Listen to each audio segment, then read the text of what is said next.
You're tuning in to the Black Hollywood Live Network, featuring news, interviews, and commentary on all things Black Hollywood. Hollywood redefined. From Los Angeles, California, presented by Maria Menounos and streaming live thanks to Akamai Technologies. This is Black Hollywood Live, Geek Nerd Tech, featuring a weekly roundup of tech news and gossip. Black Hollywood Live, Hollywood redefined. You're listening to Black Hollywood Live. And now, the host for Black Hollywood Live, Geek Nerd Tech. Yes. Welcome to Geek Nerd Tech, show number 13. 13. I'm not going to count them down every week like Questlove's doing on the Tonight Show. 13. We're growing. But yeah, we're growing. That's we're getting there. We're making our way through. Absolutely. Thank you for joining us. Welcome to Geek Nerd Tech, the show where we break down nerd culture and tech news from a black geek perspective. And speaking of black geeks, I'm joined to my right by my man Akili Shine. Yes, indeed, man. How you doing? I'm doing great, man. Excellent. We have a special guest in the house. Yes, we do. We do, and it's a lady. Man, finally. For once. Yes. We had to break up our testosterone fest over here Thank God. and get your female Some female representation. Exactly. Yes. We're joined by the lovely Teri Gamble, who's a longtime friend and media professional and super nerd and Harvard trained actress, and she's going to sit in here and talk to us and do her thing. So thank you very much, Teri. Thanks for having me over, guys. Absolutely. Appreciate it. Yes. So what we'll do is later in the show we really want to the reason why we want to have you on mainly is we want to get into a discussion about diversity in Hollywood and as we get into the Oscar season. Oh yeah. And we kind of wanted to sort of get into that discussion about the Oscars and just sort of how things go. And we know that you know that world very well, being an actress and being African American. Yes, Black. both. Yes, and a woman. And a woman. Oh All my three, goodness. the trifecta. Yes. Oh yeah. So we'll get to that later. But you also know your stuff about everything else we're talking about. So we'll just go run through the list, and you can comment and hang out and do whatever. Jumping so in. let's Cool. jump in. So let's get in some news and some things that jumped out at us this week. I don't know. Do you want to? I mean, want me? You want to go first? Want me to go first? Take it. All right. So what's a lot to discuss? We want to talk about Seth Meyers, my man Seth Meyers. There he is. He debuted, and we talked a lot about Jimmy Fallon last week. Yeah. How much we love that. Well, this week after the Olympics, Seth Meyers debuted, and again the ratings were spectacular. Insane. Insane ratings for Seth Meyers. He did a fantastic job. Record-breaking. Ratings. He did the biggest number since 2005 Wow. in that spot, which is saying a lot. I mean, no disrespect. 3.4 million viewers. Yeah, so he really outdid whatever Jimmy Fallon was did, doing. yeah. 3.4, and that's huge. And Seth is. People were wondering how he would do with this sort of traditional monologue format and traditional guest format, but he's taken a lot of what he's done in SNL, a lot of what he does well, and sort of and trying to translate it into this new thing. And it's early, so I don't know. I watched the first three, and I liked everything I saw. I saw only episode 2 with Kanye. Okay. I liked that episode. It was pretty cool. Yeah. I mean, I'm glad that Kanye was, showing the better side of himself. Okay. Thank goodness. Yes. Right. But I think that helped his ratings too, because Kanye is so polarizing. A lot of people tuned in for that. But I think because of Jimmy Fallon's success, like a lot of people are tuning in to see him, it's bleeding over into seeing Seth as well. So I think it's not just that. I think it's his likability. I think people love him from across all kinds of different lines. Love him even more than Jimmy. I know, Jimmy, I love you. I really do. It was really nice to meet you that one time. I'm sure he remembers. I'm sure he remembers. He was really sweet. He gave me a really nice autograph. But Seth has something I think that crosses over. Like I know some people get annoyed with Jimmy because he used to break all the time at SNL and had these different things. But Seth I think he's fantastic. He is. I'm really excited for him. it's cool. It's that one, and we'll get into this with the social media aspect of this too, which is which is also helping him as well as it helps Jimmy, as well as helps the other Jimmy Kimmel. Yes. But Seth is no stranger to this either, and Seth is very much trying to find his own viral moments and his own viral situations. I mean, he's doing a lot more bits and a lot more setups. He did this thing called Faker Florida, which was really funny, and that actually is was really super shared and getting a lot of hits, and so he's actually trying to do his. You know, you see now that it's not enough just to be able to do these live broadcasts and capture this audience on as it's happening. Right. You've got to be able to capture the online audience as well. Absolutely. Definitely. So, and also I follow him on Twitter and I'm in Instagram, so their presence is very high, and I don't know, I'm very very enthused about my man Seth Meyers. So, shout out to him. That's Boom. what I got. There it is. Next, Katy Perry is back on the news. I know your girl Katy Perry. Why every time that we showcase someone that's whack, you say it's my girl? Well, I got back to back. I got two of your favorite ladies back to back. I know, right? So that's why you wanted me to take this front side, because you don't want to. That's fine. Exactly. I don't want to introduce them. I wasn't going to do this story, but I know how much Achille loves Katy Perry, so I just had to.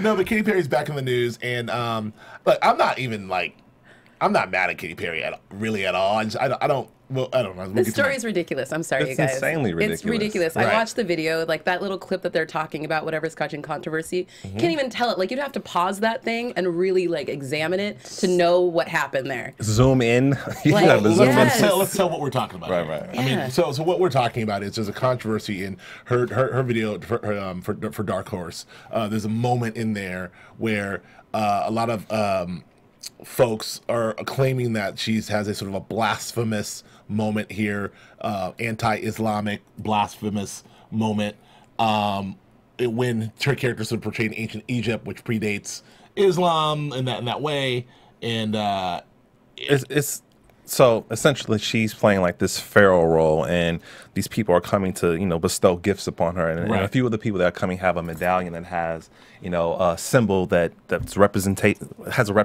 representative of Allah, and so she gets she's not favoring the people that come to visit her, and so she makes them disappear. Right. And so Kind of like essentially- Remember the Time when Exactly, she turns Michael him Jackson. into Right. the sand. I kind of like that part though. So, like for the point that you brought up, being that ancient Egypt predates Islam, like what's the point of even putting that in the video? Like why? Right. What's the purpose of it? And so a lot of people were really upset, and so they had a petition that was drawn up, and over 65,000 people signed the petition. Within 4 days, she took it out. She took it off the video. They did some After Effects and took it off. wow, yeah. I mean, so you guys are both quick to say this is ridiculous. I mean, why is it ridiculous, Terry? I don't know. It just seemed like you really had to comb through the internet or comb through to find that symbol. I don't know. It was such a quick flash of nothing. It seemed like, I don't know. It just seemed like people are splitting hairs over silly things like that. Right. I don't think it was done intentionally. Maybe it was, I don't know what the impetus was. Clearly, Katie had nothing to do with that, so I don't know why you would be mad at her for not knowing about it. Right. Because I don't think she would have even known what it said, because it's not even in a language Right. she can read. She wasn't like, I need this. Yeah. I need this symbol in here. Yeah, she wasn't like, yeah. Like, I Right. mean, and I honestly, I was like, why are they even listening to her? She kissed a girl for her, like, first thing. Like, that would be Right. blasphemous in itself, too. So why are you even still listening to Right. her music? Right. It wasn't made for, I guess, all audiences necessarily. Sure. Like, either you like her or you don't. Clearly, you don't. Oh, no, I don't. I think I think she's attractive. I heard her GQ or is it Esquire? Whatever. Her, I think it was GQ. Her GQ Hot. cover was woo. That was. I mean, I'm Yeah. cool with Katy Perry.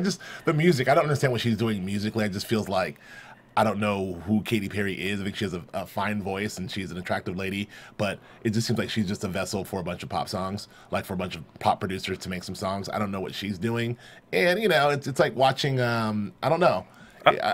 She's like, I don't know. I'm not really into Katy Perry as an individual, as an artist, because I don't know what the hell she's about. Yes, you are. Anyway, I think it really gets into the question of censorship on YouTube because if any group of people like have a problem with any symbol or gesture or Right. concept or lyric, hey, I want to take that down. So like, how does YouTube as a company determine Yeah. a person's freedom of speech or freedom of expression? Yeah, it's a and I good think that's point. the greater issue because anyone can have a problem with anything. Right. So well, and also Yeah. it speaks to, as an artist, if you're Katy Perry, like what is your level of sensitivity as an artist? Like if you put something out there, like I'm an artist, this is what I put out here, I stand by it, whatever. And now, at any given moment, like you said, any amount of groups will be offended. All the so time. Yeah. Do you want, and there's a level of sensitivity, like, okay, well, I want to be sensitive to this group, so I will take this down. Or I didn't mean to offend you, I'll apologize, but this is the art, I'm standing by it. Right. Like, I mean, it's a fine line. And then, Right. like you said, in YouTube, yeah, what do they do about it? Right. Do they step in and say, we're taking this down?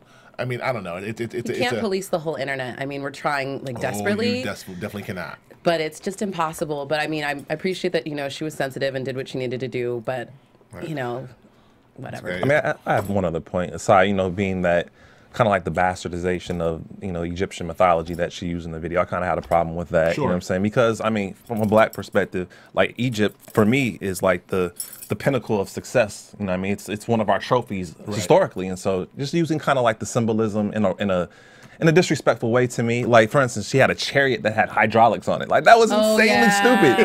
Like, that was more offensive to me, too. Man, that's crazy. She's hitting switches with Juicy J in the chariot. Like, what? Like, what, Katy Perry? This is what I'm talking about. I don't know what Katy Perry's doing. I mean, with a song that's got references to Jeffrey Dahmer. I mean, anyway, I can't take it 100% seriously. This is also my point. It's just a fun club song, and I'm going to move on and not watch the video ever again. Yeah, I don't know what she's doing. But the last thing about your girl Katy Perry is that, like, this isn't the first time that she got in trouble for sort of like, misappropriating or appropriating culture. Right. You know, I mean, because she does a lot of giant costumes. Oh, she had the geisha Yeah, thing. the right? yellow face. The Yeah. yellow face incident with the that's geisha, right. which, that was even like what everybody got. That's another incident. Like, well, I'm not offended, but if folks are offended, I don't know. But yeah, hitting switches in the chariot with Juicy J, I don't know. I don't know about that one. All right, so on to away from the Achilles number 2 girl, and we'll go to Achilles number 1 girl. Nicki Minaj is back in the news. I'm mad that we're covering her 2 times in a row. Yeah, This she's is in the terrible. news. I try to tell you, Achilles, I don't want her in the show 2 weeks in a row. And Okay. She's in. She's and in. he just would not let me let her do what's going on, man. I don't know. It's so Nikki's back. She's in trouble. We talked about her last week for her Malcolm X thing. This week we're talking about her because she's being sued for $30 million for wigs. That's right. Those are expensive. $30 million? Definitely. If she's getting that much off of her line, and those are his designs, Sure. Hair is like crack. Yeah. Yeah. I mean, especially, well, so obviously the controversy here is, Nicki Minaj is known, aside from her big ass booty, and she's known for her outrageous hair. Right. And her hair comes from, obviously, that no black person has hair like that. So not naturally. there's a few places on the planet. Okay, which planet?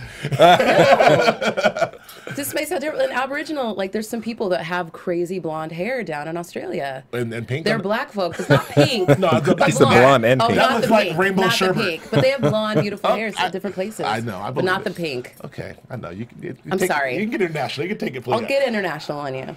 The rainbow sherbet hair is not something that's not naturally natural. occurring in the universe. Not I in don't nature think. as of yet. But she wears these outrageous wigs, and that's kind of part of her thing. And the person who helped her sort of develop and design these wigs, Nicki Minaj went on to go start a wig line, right? Right. Very successful wig line, made a lot of money, but did not. Well, Credit. they were supposed to start the wig line together. Of course they were. And then, He was supposed to have a reality show with her. Like they were supposed to do a whole bunch of stuff together. That sounds like every.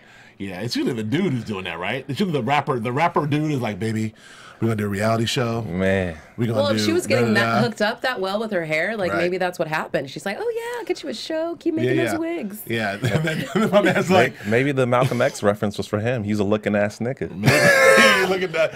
Yeah, Wow, Maybe. gentlemen. maybe. Man. But I shame on Nicki Minaj. That's all I gotta say. Shameful. Shameful. I mean, 18 million pounds, $30 million. I mean, just give the man like his credit. You already got money. You're already rich. I mean, I'm not saying obviously this is a suit and there's more. I shouldn't indict her, based on this. But if this is true, Right. it's not good. Doesn't look good. Who cares? Really? It's your story. You don't? I don't care. I don't know. I have a lot of people in my family who are hairdressers, Really? and I feel like it would be horrible. I mean, if that's like the thing that you spent your life's work doing, I hear you. and people who are really focused on it, like if that's what you do, that's your livelihood, Right. and somebody takes your art, like Right. that's his art. I hear you you. know what I mean? Though, like Right. those are sculptures, basically. I mean, Sure. they're gorgeous. That's Yeah. Anyway, I would be pissed, I would too. but I would want at least some sort of settlement for him. Hope he gets something. I hope he gets something too. I don't know if it's 30 million worth, but I hope he gets Hey, something. I hope he gets 40 million. At least, okay. Yeah. Something though. I mean, some sort of restitution. I think he deserves the love. So does. let's transition over in some tech news. We're going to go back and forth with some culture, some pop nerd stuff, and some tech stuff. But in the tech world, Boeing has announced this. Well, I don't know if it's any real announcements, but they have this the black phone, which is coming out, which is the Boeing Black smartphone, which is on some real sort of Mission Impossible spy shit. Yeah, 007 espionage shit. It is a self-destructing phone, so a phone that will self-destruct if someone tries to get near it. Now, at first glance, it's like, well, my iPhone does that. If you try to put in the code too many times, like you can have it wipe your phone. Like that's not no big deal. But this is actually a self-destructing phone, right? Or what? I mean, it's self-destructing in the sense that if you try to open up the casing of the phone, like all the data and all the software will be deleted. So everything will be deleted. Nothing you can't retrieve anything. I thought it was actual like smoke. No. No. That's what I want it to be. That's on some movies. That's movies. I want it to be like Mission Impossible.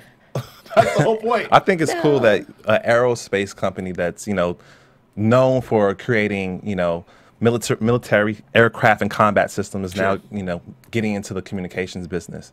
And I think a big reason why they did this is because of BlackBerry's decline. A lot of their employees had BlackBerries, a company phone, and so they wanted to fill that void. Well, hey, if BlackBerry's out, let's create our own product. And it's 2 years in the making, so they've been developing this for a while. Right. But I think that's really interesting that a company is diversifying in that way. You know what I mean? Well, it also speaks to the fact that you talk about these companies that have these giant, just by nature of them being a giant multinational company, they then have these employees who they have their own sort of built-in market share, right? So the biggest example is like a Walmart. Walmart's the biggest company in the world. If Walmart said everybody's got to use a BlackBerry, then BlackBerry would be back in business. But or if everyone's got to use whatever. So obviously at Walmart, they're far too, well, I'm not going to get in trouble with Walmart, but I don't see them giving their employees any phones, let's put it that way. Yeah. But at Boeing, this is an aerospace company. This Just for security purposes alone, considering what you're sending out probably via email there and all those things, the communications they have. I mean, this is proprietary, proprietary information that has national military repercussions. Yeah, exactly. To get a phone, you have to sign an NDA, a non-disclosure agreement. And pretty much they're not even revealing the wireless aspect of the phone, because that's where obviously when you put your information that's going up to the server, they're not even going to reveal what that is. Right. And so, I mean, obviously it's marketed towards government agencies and military contractors, like you said, who have sensitive information. So you won't be having one of these, sir. Oh, what do you mean? I already got one. Yeah. My boy at Boeing already hooked me up. I don't buy any of that, even though it's called the black phone. I don't believe it. Okay. Achille, what do you got? What do you got going on? So the next story we have is the network in a backpack made by Vodafone. And the Vodafone Foundation, which is their philanthropic division, has created this wireless network, which they distribute it over land areas, over called cells, and it's fixed by a transceiver.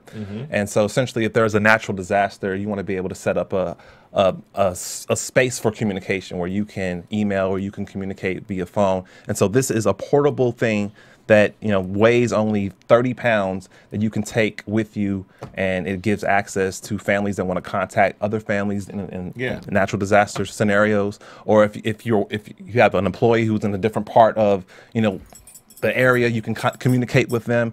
And so this is the future. It's a very good idea. We talk a lot about there's a whole prepper culture, and and people now who are like myself, who are preparing for the zombie apocalypse and really concerned about the zombie apocalypse.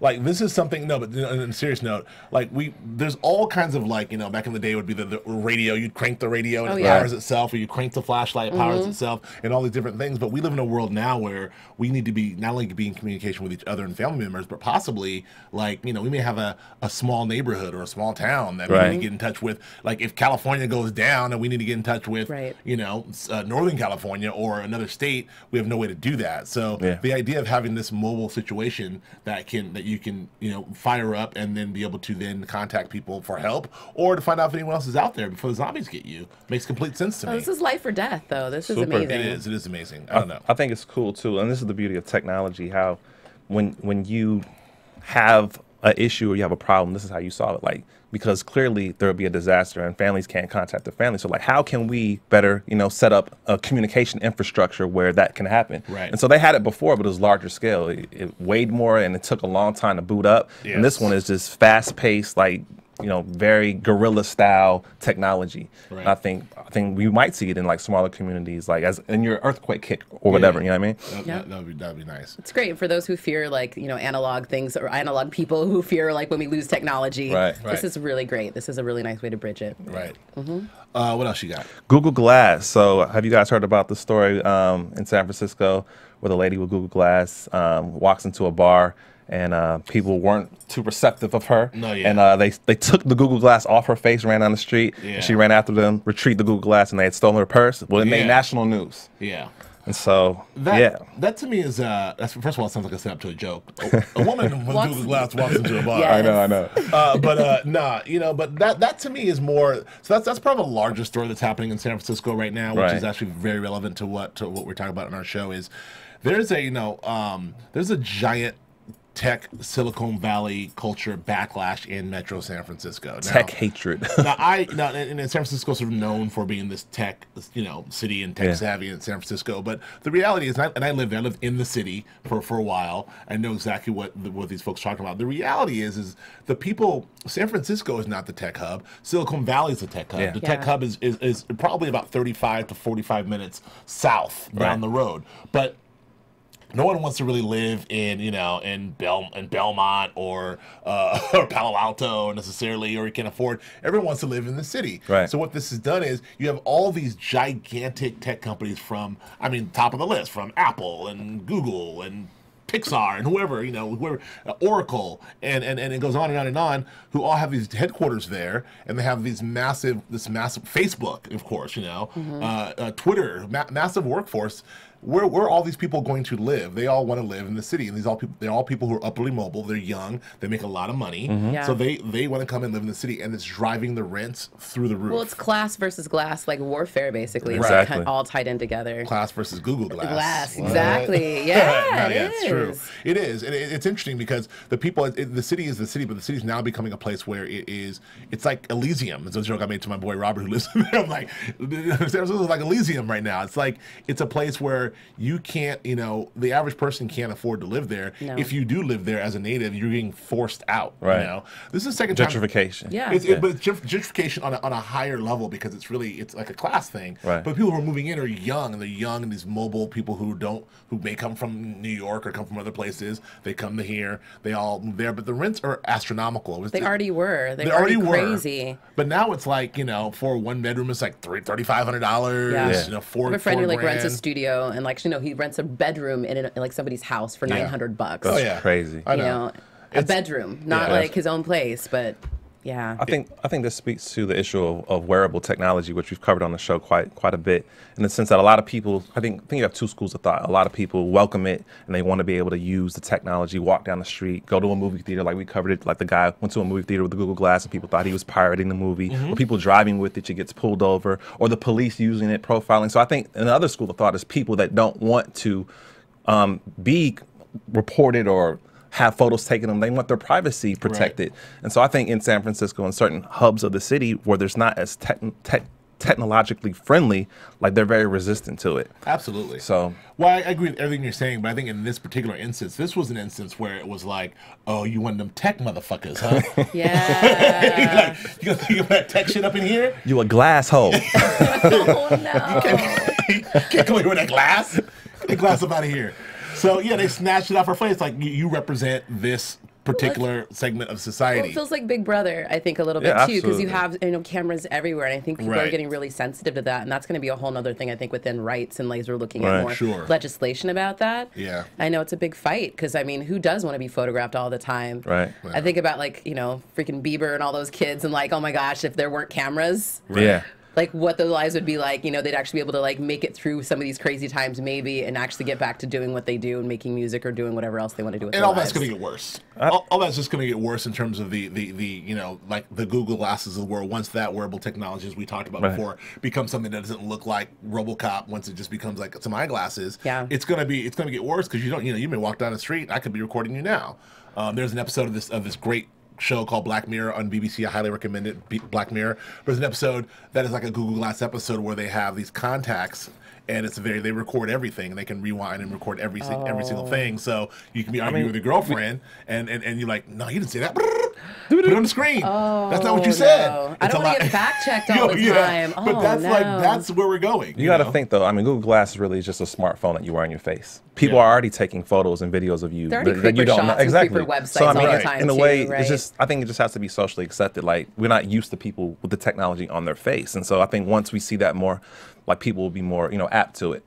But I mean, this story was funny to me because it's just like you're not gonna wear blue in a blood neighborhood, right? Like so, if you go to a bar where it's a rowdy crowd and they're not, the social nuances aren't matching up with what you're bringing to the space. Like, why would you do it? You can't have the hubris to be like, I belong here too. Exactly. She was too caught up in her glass. I know she was watching something else. She was not paying attention to the crowd. She was watching House of Cards or disconnect, something. though. But that's what happens. I think people are so disconnected sometimes. Yeah. As to what's happening. I see people walking around with their iPhones even sometimes. I'm like, do you realize where you're walking with your phone out right now? Like the amount of muggings and the amount of international problems now with those going all around the world too. Yeah.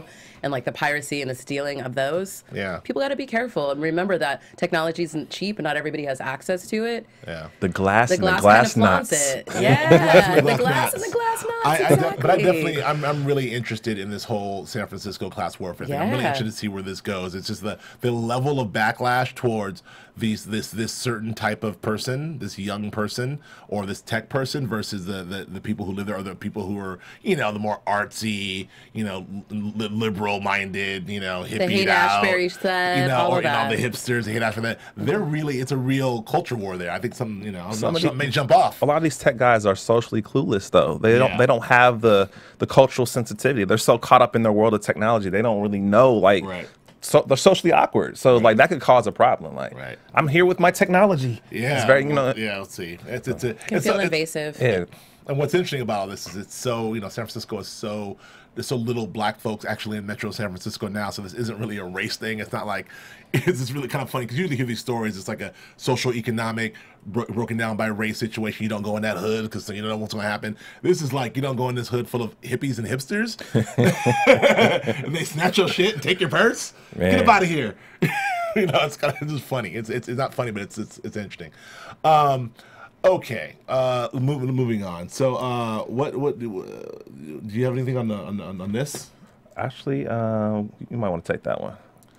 I don't. I didn't see that one. You know what? I don't think I did that. Let's skip that one because I don't think I did something on that either. I had the link, but I don't think I did that. So, okay. So yeah, we're gonna move past WhatsApp, Phil. There's a WhatsApp story, but but I will. Well, that was the guy who got all that money for that WhatsApp thing. We'll just mention that Zuckerberg and Facebook bought WhatsApp for a gigantic amount of money. I think it's like 19 million or something. Billion. Billion. Zuckerberg, that's in his couch cushion, right? 19 million.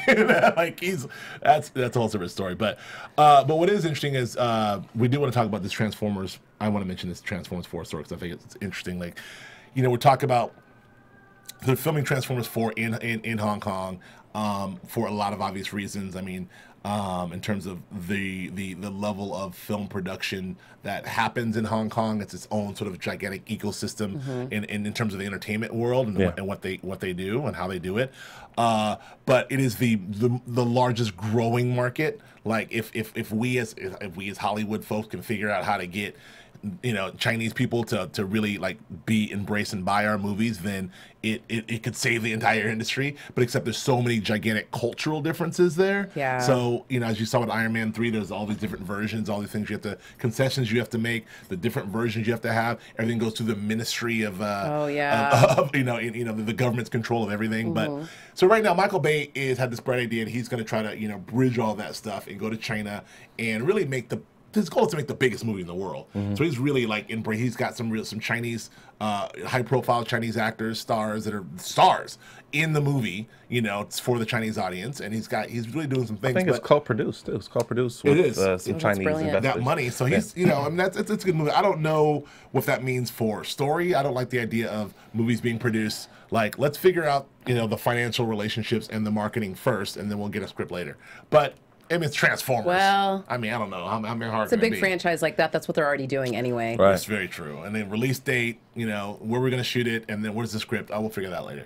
But the interesting story is there was a sort of extortion thing that was happening, there, and there's a couple of guys who really tried to get like really try to extort some money from the production for the inconvenience of the people. The overall story is there's folks in China who are taking advantage of the fact that Americans are there doing stuff, and so what's happening is they're on the side trying to. No, I'm listening. Trying to extort money, right? So it's like, we all know you're here through the government. We all know that it's a big deal. You're America. So now that you got here, it's like, oh yeah, that's all great, feeling good, but you need to give me $100,000. Like pay it off. If you want to shoot here because this is our I don't know, man. spot. I think about it a little different because, from my understanding, is that they went to these guys. Hey, we want to use this part of the neighborhood or whatever your business, and here's some money, $139. That to was me, it? to me, that's exploitation. Oh, no. So I could see them like thinking like, you're offering me really? $139. Yeah. I thought it was $12,000. They gave him an offer first, and then the next day they were like, you know what? Fuck that. Give me 10 stacks. I want 10,000 or whatever, or 13,000 or whatever. 13,000. And so that's why they said it's extortion, because they agreed upon something and now he's trying to pinch them. But to me, it's like you're already pinching them up front. Like, Yeah. where in America could you get a location for $139? My house. You can shoot that tonight. Okay. I'll take 120. No, it's not worth it. And like what I know, what I've read about Michael Bay, what I know about Michael Bay, he's kind of like I've heard people, compare him to like Hitler. Yeah, he's like the Hollywood Hitler. He's very tyrannical. He's a yeller. He's a screamer. Yeah. He's very lots of So his testosterone. approach was probably very wrong then, is what happened. Yeah. He got an air conditioner thrown at him. Well, so so Hong Kong, because unfortunately Hong Kong, the government is very much on Michael Bay's side because they're pals, so they've come down hard on these two guys. Yeah, the dude that threw the air conditioner at him is going to get 2 years in prison. So Yeah. Wow. And then his brother, I think he's going to get 6 weeks. He was just more vocal. right. But they were scrapping with him. Like it took. Yeah. I think the article said it took like 13 police officers to, detain them, control them. Like he was going Wow. crazy. Yeah. I mean, $130. Yeah, no, that was. And they were trying to say that they were part of like this Chinese triad, like it's like some mafioso type of element put into it. That's why they were Yes. trying to say it's extortion. But Yeah, I don't know, I man. think that sounds like a cover story. Yeah. So, interesting. So I want to move on to. Just want to touch briefly on one of the stories that broke the internet. I want to touch on this on what happened in Arizona. We have this Unbelievable. ridiculous bill was introduced, and Governor Jan Brewer, is that her name? Yep. Yeah. So Governor Brewer, who I do not like, but that's beside the point. She did have the courage to sort of veto the bill after pressure from everyone, including John McCain and Mitt Romney. Her peoples were like, I don't know, Or like, if they're saying it doesn't sound good, Yeah. it can't be good. Even did you see that? Was it Megyn Kelly or whatever on? She even taled about it too. Oh, Megyn Kelly had She was something like, to say? she said it's wrong too. And if she said it's wrong, Oh, yeah. No. Fox News is saying it's wrong. Fox News, but Megyn Kelly, the Megan Santa Claus is white Kelly. Yes. If she says it's wrong, I was like, okay. Right. Yeah. Yes. She's not one of my favorites either. No, nope. But that's neither here nor there. So but what's interesting is why this is this was a heavily tweeted about and heavily social media story. And it's a culturally relevant story. And it also speaks to sort of civil rights. The idea of taking it back to where we can refuse the right to service, based on sexual orientation or religion or whatever it is outrageous. But the important thing here is that, corporate America spoke up, really. I mean, obviously we had, there's tons of protests and tons of pressure from everyone else, but Apple really spoke up and said, we're not going to be involved in this. We withdraw our business. The Super Bowl is going to be held there in 2000. NFL. NFL's like, nah. No. Like, we got the Super Bowl coming. We can't have the Super Bowl in a place like that. Like, how's that going to work? Which I thought was great. Jon Stewart last night. I don't know if you guys No, I saw. didn't Oh see my that. God, he Steve talked Stewart. about it too. He's like the NFL because they're a picture of tolerance and gay rights and support. If they're saying it's wrong, Right. Yeah. To me, this is cyclical. Like I think we saw this around the time when Martin Luther King holiday was being instated, and how Arizona didn't want to have the holiday. Yeah. Yeah. And a lot of I think the Super Bowl was supposed to happen in Arizona at that time. And they pulled out and went to the Rose Bowl in Pasadena. Yeah. But it's a long tradition of hatred and racism and discrimination in the state of Arizona, with the harsh immigration laws to, like I said, the Martin Luther King holiday, to countless other things. Like, so it's not really a surprise to me that we're seeing this. Like, this is a part of kind of like the tradition and the culture that we see Right. in the legislative aspect of Arizona. Right. So. Well, this good thing though was the stand that so many people took against it, Right. from all kinds of different sources. That was what was kind of exciting to see. It was like, no, this doesn't get to happen this time again. Right. Enough people were saying no, which I think was great, and also it sets precedents because I think there was like 12 to 13 other states that were trying to do this similar laws right now. So it shuts it down. So it really does shut it down and sends a message across the whole country, I think, which is great, that people are really making that stand. Absolutely. It reminds me of the Public Enemy song, By the Time I Get to Arizona. By the time I get to Arizona, Man. Oh. Man. Sorry, I got possessed by Chuck D at that moment. Phil knows what I'm talking about. Phil's a big PE guy. Harder than you think. What? Oh no. Yeah, so I agree. That's that. That's so we'll move on. But so now let's jump into what we really wanted to jump into discussion wise in the last couple minutes we have. We wanted to talk about the Oscars and then this issue of diversity and sort of like what's happening here and what's going on in Hollywood, and we're all three Hollywood folks. I've been called a Hollywood nigga on many occasions, by a bunch of folks. No, but we're all Hollywood folks, and so we have a situation now where, with the Oscars are coming up on Sunday in a couple days, and this was supposed to be a watershed year for Black folks. I don't want to say African Americans because there's really there's very little African Americans per se. Right. There are Black people From all over the world. from all over the world. Yeah. Which a lot of people in the press and a lot of reporters have made that mistake and have had to apologize publicly, from like African American director Steve McQueen and African American, Lupita Nyong'o, African American, it's like no. Well, but they've been trained so well to say that for so long, Right, and now right. they're realizing there's Black people around the world, so it's a whole new thing. It is.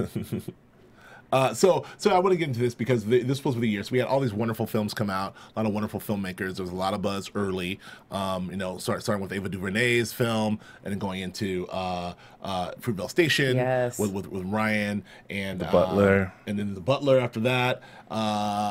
Mandela with Idris Elba, and obviously, of course, 12 Years a Slave, and even Captain Phillips. Oh, yeah. Yeah, even Captain Phillips, which my man is nominated. Right. So we did have a lot of activity going on, but when it all said and done, after all the talk of like this could be the big one, it all shook all the way down. It pretty much came down to 3 Black folks in the major acting categories. And my man John Ridley did get nominated for his adapted screenplay. I'm a big John Ridley guy, so I'm very happy to see him get that. I think he could probably win, so I'm very happy to see John Ridley get that, and that would be a really good thing to see him win that. But back to the acting category, you have 3 folks. 3. 3. Yes. No African Americans. Nope. 3 people. You have Chiwetel Ejiofor, right? Who's a brilliant actor. Yes. Oh man, Chewie he's bad. Been brilliant. He's been brilliant. He's consistently brilliant for years. Consistently brilliant.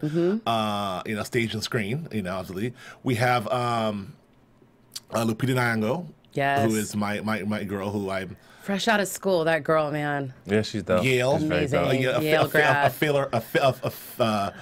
A fellow Ivy Leaguer. I know they're like our biggest competition, though. It's cool, but I'm still proud and excited Yale for her. versus Harvard. Yeah. What do you do That's there? our biggest game. Yeah, Yale versus Harvard. Yeah. Black actress versus Black actress. No, it's all love. It's all love. Okay. For real. I'm so excited for her. And then you have my man. I can't remember if it's Bakrad Abdi, who plays a Somali pirate. Yeah. Go ahead, say the line, Akili.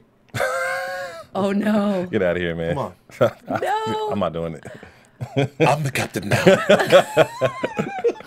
You guys have clearly practiced this. Oscar, I've been practicing this all week. He really wants to Let be it an go. actor. Let it go. Deep down inside, he wants to be an actor. That's like Stay from Frozen. Let it go. Sorry. No, you gotta let it go, man. Look at bring it back. Yeah. No, so You know, traditionally this has been, you know, this is a long standing issue, and unfortunately the Academy Awards is the one place that we can sort of like say, okay, Hollywood, what's happening? You know, this is, you know, where are we? And then so when we see zero or either zero representation or small representation or little representation by us in there, it gives us, it sends a message. It It's a angers big us. snapshot. It's a big snapshot of a greater issue and problem is what Absolutely. happens. Well, the first question I want to ask for both of you is that an accurate snapshot? Because I don't, you know, look, I've worked in the entertainment industry, done so for 15 years. I love movies. I love the Oscars. I love the pageantry. But I mean, is that really? I mean, is that really a proper indication as to what's going on in the industry? As what's is it? Can you really like, you know, use that metric of like, this is how many Oscar nominees are here. Therefore, this is what's going on with us in film. I think you can. I mean, if you look at the DGA, only 5%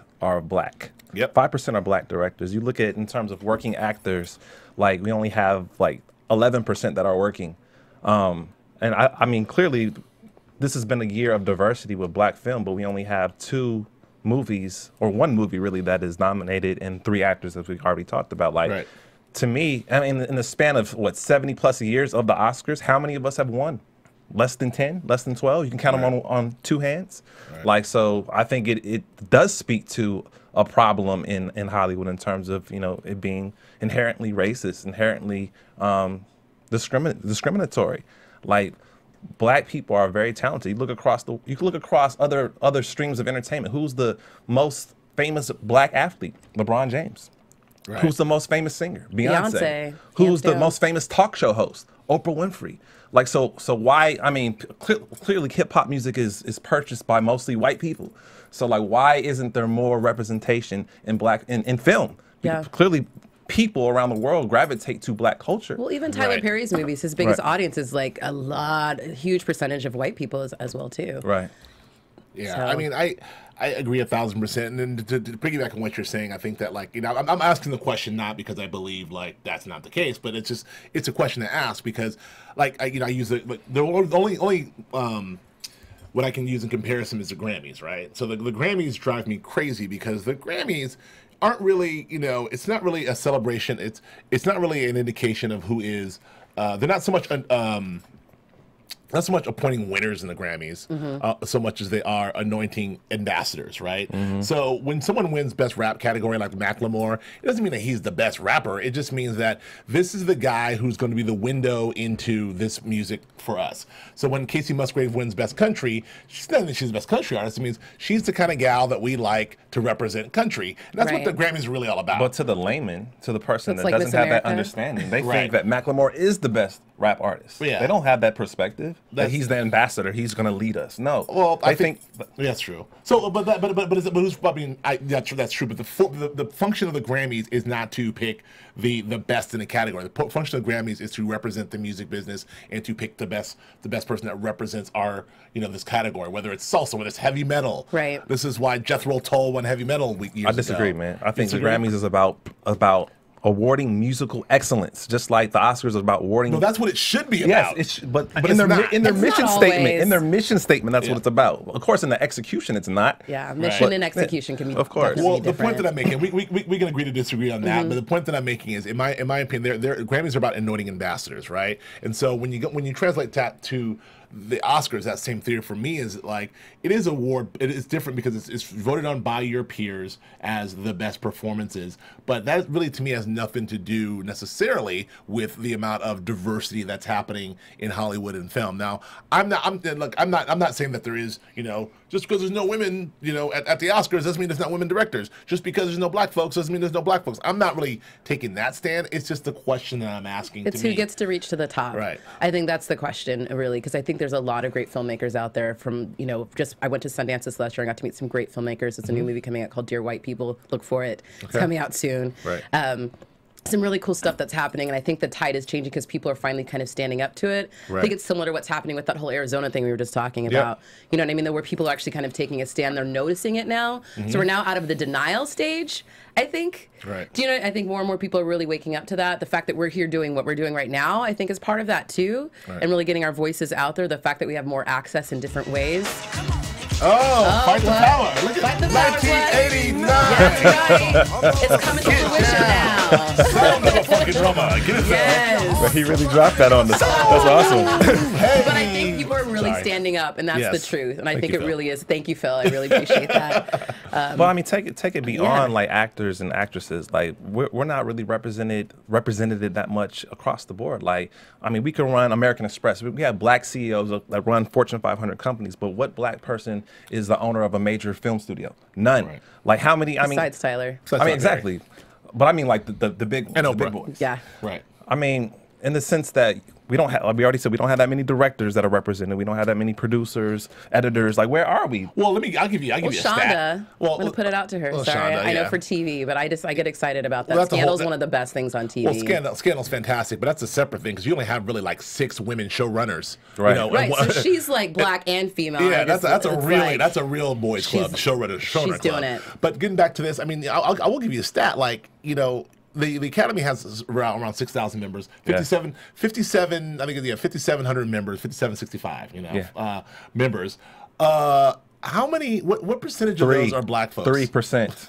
Exactly. 3% are black. It's like going to Russia as a black person. I'm sorry, that's like the same stat. 2% are black.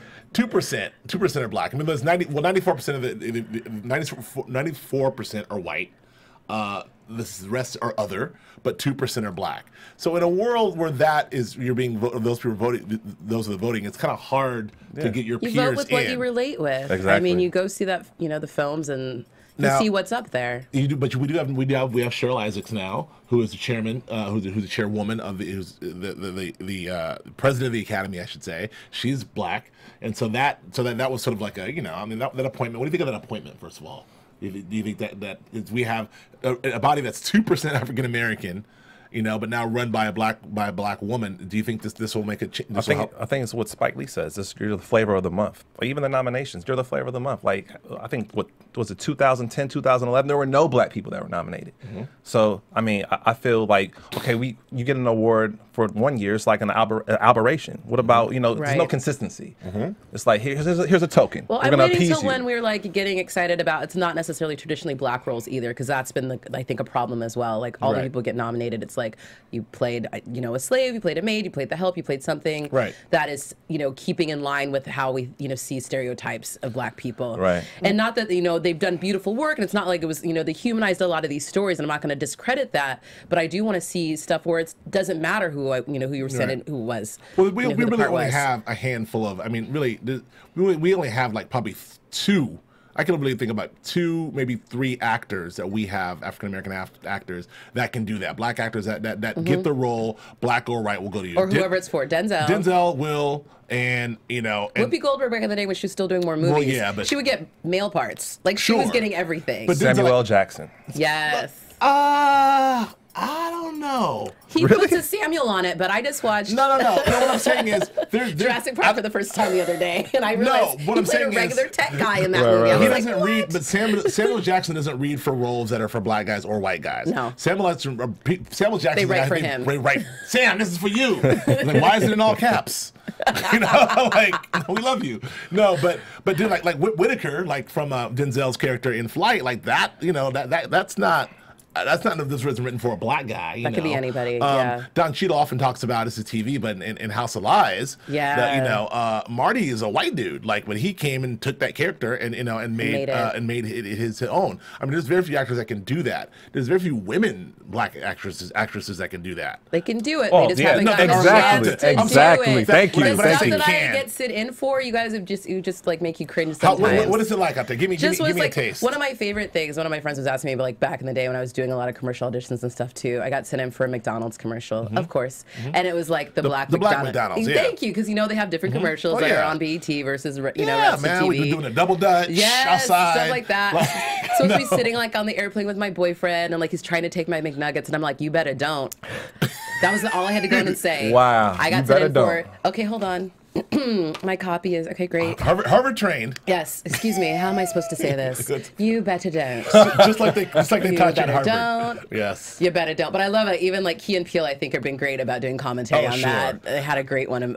They did a lot of code switchy stuff, and the one particular, I know the one you're thinking of. The one with the English actor, the gangster one. Yeah, that was a really good one. That was classic. Key and Peele are really doing some stuff. I think if you look in the landscape of television, like if I were an alien and I were come just to watch TV or watch film and how we're represented in media, like I would have a really distorted view of what it means to be black in America. Like I just think back in the 90s with all the shows that we had on TV, like it was very diverse, from the Cosbys to In Living Color to Living Single to, I mean, we had a diverse amount of shows, New York Undercover to now. Like, look at our shows. Yeah. Like, we have VH1 and Bravo. We have Atlanta Housewives and shit like that. Like Ratchet stuff. So, like, to me, it kind of speaks to your point how historically, traditionally, we played the subservient role. We played the criminalized role. We play roles that don't empower us or suggest that we're outside of those archetypes or characters. Like there's so much more diversity that we as a people offer,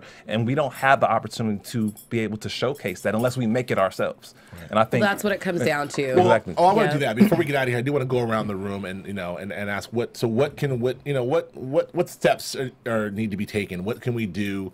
As black folks, as black consumers, as black folks in the industry, as I'm not saying us in this room. How can we change it? I just mean like what will change things? I don't know. In your opinion, Teri. We got to keep writing our own stories. Like we really do. We have to produce our own stuff, and we have to get it out there. What's nice now is we have so much more access with social media, and we can actually self-produce so many more things, right, which I think is really exciting. And I've been working, on that myself, and then really being inspired by my Blurred Girls, Black Girl Nerds. Special shout out. They're fantastic. But really, we've been talking about, in our discussions about really rebuilding archetypes to what those black people are. Who are these people? Because we want to see ourselves on there too and represented. Absolutely, ditto.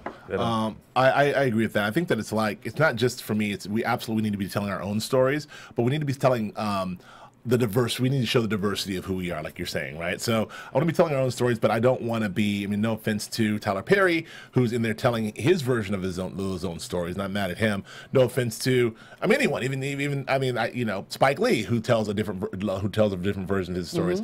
A lot of, even though I like aspects of Tyler Perry. Very few, and I love a lot of that, almost everything about Spike Lee. I'm still not seeing myself a lot of times. There's not really a Joe Braswell represented in that in terms of what I want to see. So what I want to do is I want to be able to tell those stories from a diverse standpoint. Be able to say that we're this and we're also this. We're that. I'm black, but I'm a nerd. I like Public Enemy, and I like Keely likes Katy Perry. But we want to make sure that we have a diverse. Telling diverse stories, and I think that's going to help us as well. I think for me, the black filmmaker needs to think outside the box because of technology, the access to resources, social media, things of that nature. Like we can begin to produce content, and we don't have to, it doesn't have to be traditional. Like, hey, have it played in theaters. It could be on-demand content. It could be like made for like the Netflix of the world. And I think we have to be able to utilize the technology to be able to distribute the stories that we want to tell. Like we have our own narrative, we have our own positions in politics, so we need to be able to communicate that. And the technology is here where we can do that. And I think too, we need to promote more than just like the typical jobs in Hollywood, like be a director or be an actor. There's so many other things that you can do. So much in production. And like people don't know about that. And I think we need to celebrate the people that are doing that. Right. I agree, and it's like in the NFL and in sports, there's pathways in. You can start from here and then go up to be a head coach, and so we need those same pathways in entertainment. Before we get out of here, who's good? Will Steve McQueen win Best Director? Yes or no? No. Okay. Will Lupita win Best Supporting Actress? Yes or no? Will Chiwetel win Best Actor? Yes or no? No. John Ridley? Yes or no? No. Abdi. I would love him. He's so great, but no. Okay, so probably not. Okay, give me the guess. Give me why you said yes for Lupita. She's beautiful and she's lovely and she's just she's graceful, and the fact that how she's carried herself, because that's part of the game too. Right. You got to wine and dine them too. Okay. She's been fantastic. My money's on John Ridley and Lupita. That's all I got. Lupita for me. And 12 Years a Slave will win Best Picture. Those are my 3 black folk predictions. Okay, thank you so much for joining us, Teri Gamble. Where can we find you? You can find me on TeriGamble.com, TERI Gamble.com. Right. And Achilles Shine. Akili Shine on Instagram and Twitter, AKILI Shine. I'm Joe Braswell. You can find me on Twitter and Instagram at Joe K. Braswell. Thank you for joining us for Geek Nerd Tech. We'll see you next week. From producers Maria Menounos, Kevin Undergaro, Phil Svitek, Dario Christian, and the entire BHL staff, we would like to thank you for tuning in to the Black Hollywood Live Network. If you have questions or comments, tweet us at BHL Online or email us at info@blackhollywoodlive.com. For more exclusive content, visit blackhollywoodlive.com. This has been a presentation of the Black Hollywood Live Network.